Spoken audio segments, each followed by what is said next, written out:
చెప్పు దానికి సమాధానం. పొరపాటు జరిగితే చెంపలేసుకో. నీ ఇరిగేషన్ మంత్రి నీకు చెలవకుండా రాసిండా ఆ ఉత్తరం? 45 టీఎంసీలకు ఒప్పుకునే ఉత్తరం, దాని మీద మాట్లాడు.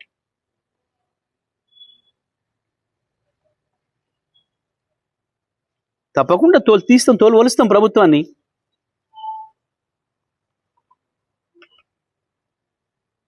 నీ తోలు వలవడానికి నీ శరీరాన్ని ముట్టుకునే పరిస్థితి లేదు.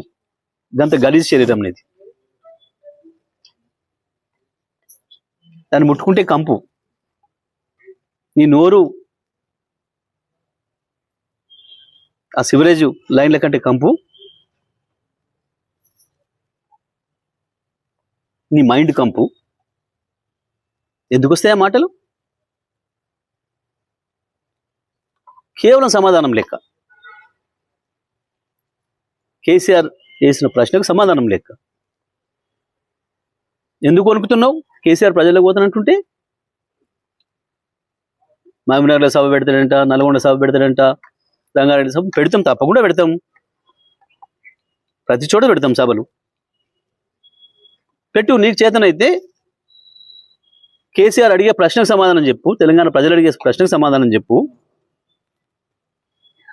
దానికి పరిష్కారం ఏందో చూడు.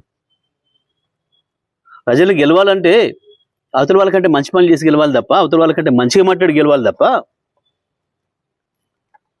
నీ బూతులకు నీ ఎదురుగా ఉన్న సర్పంచ్లే తిట్టుకుంటూ పోయినారు.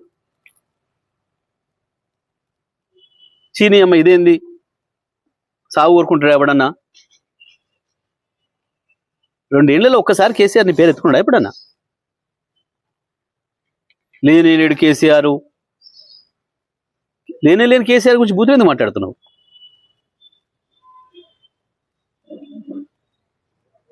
నువ్వు, నీ పోలీసులు, నీ గుండాలు, నీ అధికారులు అందరు కలిసి ఎన్నికలకు వస్తే కూడా టీఆర్ఎస్ సైనికులు అద్భుతంగా వీరోచితంగా పోరాడి ఫలితాలు సాధించింది. దానికి భయపడుతున్నావు. దీనికే ఇట్లా ఉంటే మా బట్టలు ఇప్పుతాడు, మా భాగవతం బయట పెడతాడు, రేపు మహబూబ్నగర్కి వచ్చి, రేపు నల్గొండకు వచ్చి, రంగారెడ్డికి వచ్చి మా దొంగతనాన్ని దొరకబడతాడు, ప్రజలకు అప్పచెప్తాడు అన్న భయంతో, ఫ్రస్ట్రేషన్తో ఈ బూతులు మాట్లాడుతున్నారు. ఎవరు ఒప్పుకోరు తెలంగాణ ప్రజలు. ఎన్నడూ లేదు తెలంగాణ చరిత్రలో ఇంత నీచమైన భాష మాట్లాడిన రాజకీయ నాయకుడు ఇప్పటివరకు కూడా లేడు తెలంగాణ చరిత్రలో ఎప్పుడు కూడా. నీకు వాళ్ళతో సమాసం ఎక్కువ ఉండి ఆ కల్చర్ తీసుకొస్తున్నాం ఇక్కడికి. ఆనాడు పొద్దున్నాక ఇప్పుడు తెల్లందాక చీకటి ఒప్పందాలు, చీకటి సవాసాలతోని ఆ గలీజ్ భాషను ఇక్కడ తీసుకొస్తున్నావు. నువ్వు ఎంత దిగజారినా మేము మాత్రం ఆ స్థాయికి రాము. నేను కేసీఆర్ చెప్పిన పద్ధతిలోనే ఉంటాం. రాక కాదు, మాట్లాడలేక కాదు.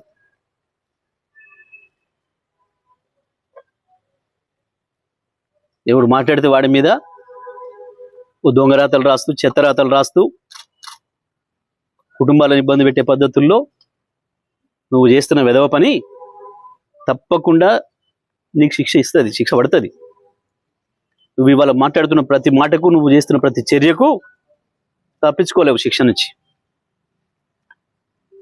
అది ప్రజల చేత పడుతుంది, చట్టం చేత పడుతుంది, శిక్ష వేయబడుతుంది.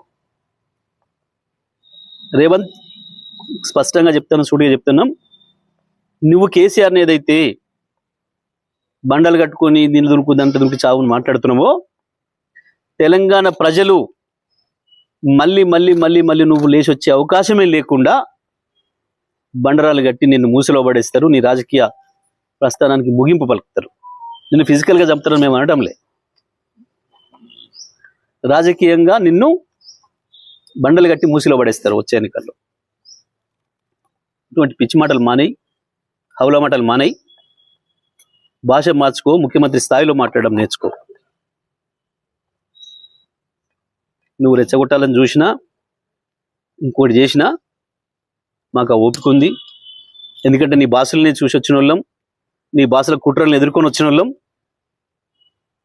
నువ్వు ఒక బచ్చగాడి వాళ్ళ ముందట, కేసీఆర్ ముందట నువ్వు వేసేవన్నీ కుప్పిగంతులు. హనుమంతుడి ముందర కుప్పిగంతులాగా వేస్తున్నావు.